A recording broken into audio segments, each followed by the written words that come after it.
Bharatiya Janata party के सबसे प्रिय राष्ट्रीय अध्यक्ष श्री जेपी नड्डा जी, जो आज भारतीय जनता पार्टी द्वारा आयोजित नहीं सहेगा राजस्थान कार्यक्रम में हमारे कार्यकर्ताओं का हौसला बढ़ाने यहां हम सब के बीच में पधारे हैं। ये वो लोकप्रिय राष्ट्रीय अध्यक्ष जेपी नड्डा हैं जिनका आप सबसे मैं स्वागत जोरदार तरीके से कराना चाहती हूं। तो ताली बजा के सब लोग नड्डा जी का स्वागत करें। मंच पर उपस्थित हमारे साथ प्रदेश प्रभारी अरुण सिंह जी, हमारी विजया जी, प्रदेश अध्यक्ष श्री सीपी जोशी जी, नेता प्रतिपक्ष श्री राजेंद्र राठौड़ जी, उपनेता श्री सतीश जी पूनिया, सह प्रभारी आज हमारे मंच पर उपस्थित हैं और मैं हम सब की ओर से उनका स्वागत करना चाहती हूं। नितिन पटेल जी, केंद्रीय मंत्री अर्जुन मेघवाल जी, सांसद रामचरण जी, घनश्याम जी, राज्यवर्धन जी, राजेंद्र गहलोत जी, राष्ट्रीय मंत्री अलका जी, और सबसे जोरदार आप सब जो यहां बैठे हुए हैं, भारतीय जनता पार्टी के परिवार के सब बंधुवर, हमारे कार्यकर्ता, हमारी माताएं बहनें, सब बुजुर्गण, सब लोग जहां उपस्थित हुए हैं, सबसे पहले आप सबका प्रणाम। आज के इस मंच से मैं ये अवसर लेना चाहती हूं और इसके माध्यम से हमारे प्रधानमंत्री श्री नरेंद्र मोदी जी को मैं बधाई देना चाहती हूं, जिन्होंने हाल ही में फ्रांस के राष्ट्रपति के द्वारा वहां का सर्वोच्च पुरस्कार जो है ग्रैंड क्रॉस, उसका है लीजन ऑफ ऑनर करके, बहुत बड़ा सम्मान है, उनसे उनको सम्मानित किया है अभी फ्रांस ने। मैं समझती हूं कितना बड़ा है, इसके लिए हम लोग सबको ध्यान देना चाहिए। सबको गर्व है कि आज हमारे प्रधानमंत्री को इतना बड़ा ऑनर मिला। इस अवसर पर चंद्रयान-3 की लॉन्चिंग पर भी हम हमारे आदरणीय प्रधानमंत्री जी को बधाई देते हैं। यह भी एक बहुत बड़ा कार्य आज मैंने हुआ है। हम सब यहां नड्डा जी के मार्गदर्शन के लिए एकत्रित हुए हैं। हम सब उनको अच्छी तरह से और गौर से यहां सुनना चाहते हैं, इसलिए मैं ज्यादा समय लेना नहीं चाहती हूं, परंतु मैं 2-3 मुद्दों के ऊपर आप सबका ध्यान आकर्षित जरूर करना चाहूंगी। ये बात तो उठेगी कि पिछले 4.5 साल के अंदर जिस सरकार ने हमारे प्रदेश को चलाया है, वो पूरी तरह से भ्रष्टाचार के अंदर डूब करके जनता की तरफ न ध्यान देते हुए अपने को किस तरीके से मजबूत कर सकते हैं, वो अपने मंत्रियों को और अपने आप को मजबूत करने में लगे हैं। आप राजस्थान के ढाणी नड्डा जी, आप चले जाओगे ढाणी के अंदर, छोटे छोटे नगर के अंदर, और आप लोगों से पूछेंगे कि इस सरकार की सबसे बड़ा काम क्या हुआ है ये 4.5 साल में, तो सब आपको बताएंगे कि भ्रष्टाचार एक ऐसा जोरदार भ्रष्टाचार है कि कोई भी कार्य, कोई भी काम आज के दिन के अंदर हम बिना रिश्वत दिए कर नहीं सकते। अपने आप को तो इनने मजबूत बना लिया, परंतु हमारी सरकार और इस प्रदेश की सरकार ढीली होती गई है। आपको सबको याद होगा कि अपन लोगों ने जब सरकार चलाई थी तो उस समय हम लोगों ने बड़ी कोशिश की थी कि किसी भी तरीके से राजस्थान को अग्रणी प्रदेश के स्तर पे, लेवल पे ले जाने का हम लोग कोशिश करें। जो पुरानी आदतें इनकी थी कि पैसा नहीं है, उसको रोक करके, पैसा को बचा के राजस्थान की जनता को किस तरीके से मजबूत किया जाए। और आज आपको यह देखने में मिल रहा है कि जोरदार लूट चारों ओर, जहां भी आप देख रहे हो वहां लूट खसोट मची हुई है। सरकार के दफ्तर के अंदर भी जब आपको पैसा और सोना मिलता है तो इससे और क्या वाहियात चीज हो सकती है। कुछ दिन पहले गहलोत की सरकार ने तो सब रिकॉर्ड तोड़ दिए जब कांग्रेस के एक पूर्व राज्य मंत्री करीबन 18 लाख घूस लेते हुए पकड़े गए। ये अभी की बात है। कानून व्यवस्था की बात करो तो सबसे नंबर 1 पे पूरे देश के अंदर कोई है तो हम।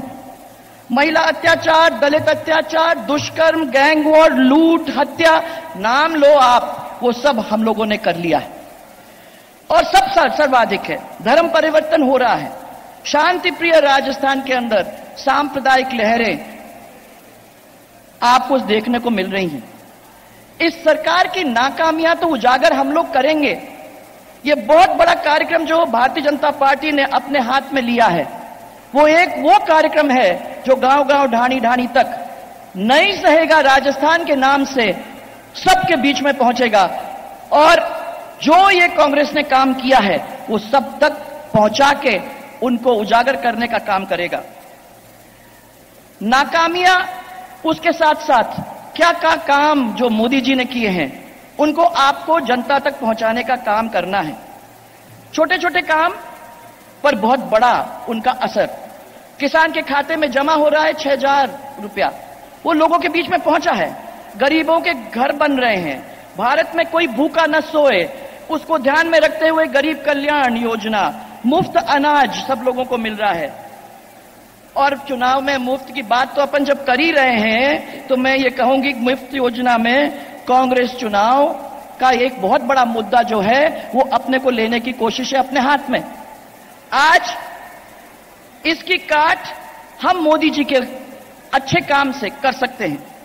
भामाशाह योजना जो अपन लोगों ने की थी उसके बारे में भी आपको सोचने की जरूरत है। उनकी चिरंजीव योजना उसको बंद, अपनी भामाशाह योजना उसको बंद करके चिरंजीव योजना उनने चालू की। क्या मिल रहा है चिरंजीव योजना के अंदर जिसमें आपने 25 लाख तक उसको पहुंचाने का काम किया? अरे एक गरीब जिसने दवाई के लिए अस्पताल में भर्ती होने का काम किया तो उसके ऊपर करीबन 12,000 रुपए से ज्यादा किसी को नहीं मिला है, किसी के ऊपर भी खर्च नहीं हुआ है। ये तो कहने की बातें हैं। अन्नपूर्णा रसोई हम लोगों ने चालू किया था, उस अन्नपूर्णा रसोई की जगह में इंदिरा रसोई, नाम बदलने का काम, पर नाम बदल के क्वालिटी भी, आपकी गुणवत्ता भी वो नहीं मिल रही है। कहां कहां आप लोगों ने किचन खोल के रख दिए हैं और जो वहां खाना मिलता है वो यहां हमारे कार्यकर्ताओं से आप लोग पूछ सकते हो कि वो खाना जिस तरीके से भारतीय जनता पार्टी के टाइम में मिला करता था उसमें जमीन और आसमान का फर्क है। बिजली की दरों में कहां से कहां आसमान छूने वाले दर हो गए हैं और फ्यूल सरचार्ज 6 गुना बढ़ चुका है। 100 यूनिट बिजली वो कहते हैं फ्री मिला है, पर यह सब होने के बाद फ्री बिजली का मतलब क्या? जब बिजली मिलती नहीं है गांव के अंदर तो फ्री बिजली का मतलब क्या है? जिधर देखो उधर अराजकता का माहौल है। हर वर्ग सड़क पर आ रहा है, कोई सुनने वाला है नहीं। कल कांग्रेस के एक बहुत ही वरिष्ठ विधायक ने बताया और एक बयान दिया जिसमें वो कह रहे हैं कि मेरी बात तो सुनी नहीं जाती तो मैं विधानसभा में जाऊं क्यों? ये तो उन्हीं के लोगों की बातें हैं। जिस सरकार में विधायक ही ये बात करता है उसकी सुनवाई नहीं हो रही है तो जनरल जनता की क्या हो रही होगी? आप 1 मिनट के लिए सोच लीजिए। पेपर लीक भाइयों, मेरे को तो रोना आता है जब मैं ये सोचती हूं कि 19 पेपर्स लीक हुए हैं। 40 लाख से ज्यादा हमारे लोगों ने, छात्र जो हैं वो लोग प्रभावित हुए हैं। उनकी जिंदगी कैसे कैसे बर्बाद हुई है वो आप लोग सबको अब सबके सामने है। और पिछले 4 साल में ही इतना सब काम हुआ है। हमारे बच्चे जाएंगे तो जाएंगे कहां? सरकार से आहत प्रदेश है। अब यह समय है जब आप उनके बीच में पहुंचे, उनका हाथ पकड़ें, उनके आंसू पहुंचे और उनको अपनी बात को कहने का ये मौका लें। एक कार्यकर्ता ने मुझे 2 पंक्ति लिखकर भेजी थी जो मैं आप लोगों को सुनाना चाहती हूं और मैं आपको समर्पित करती हूं। ये मौका है, इस मौके को अपने हाथ में लेने की जरूरत है।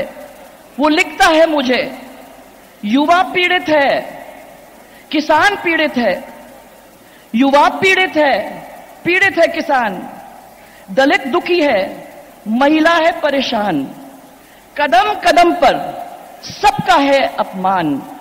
नहीं सहेगा, नहीं सहेगा, नहीं सहेगा राजस्थान, नहीं सहेगा, जोर से बोलो भाई, तब मालूम पड़ेगी। नहीं सहेगा नहीं सहेगा, नहीं सहेगा।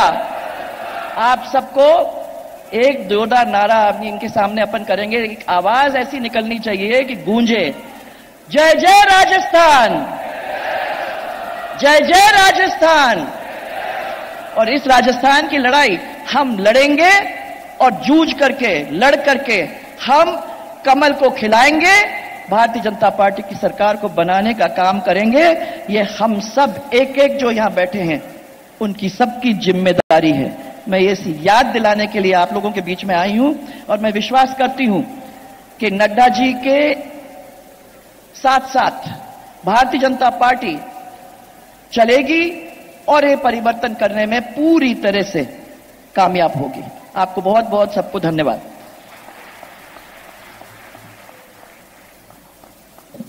धन्यवाद माननीय पूर्व मुख्यमंत्री वसुंधरा जी। इसके बाद मैं हमारे प्रदेश के यशस्वी प्रदेश अध्यक्ष, जिन्होंने 3.5 महीने में राजस्थान के अंदर सैकड़ों आंदोलन किए, पूरे राजस्थान का दौरा किया, विधानसभावार दौरा किया,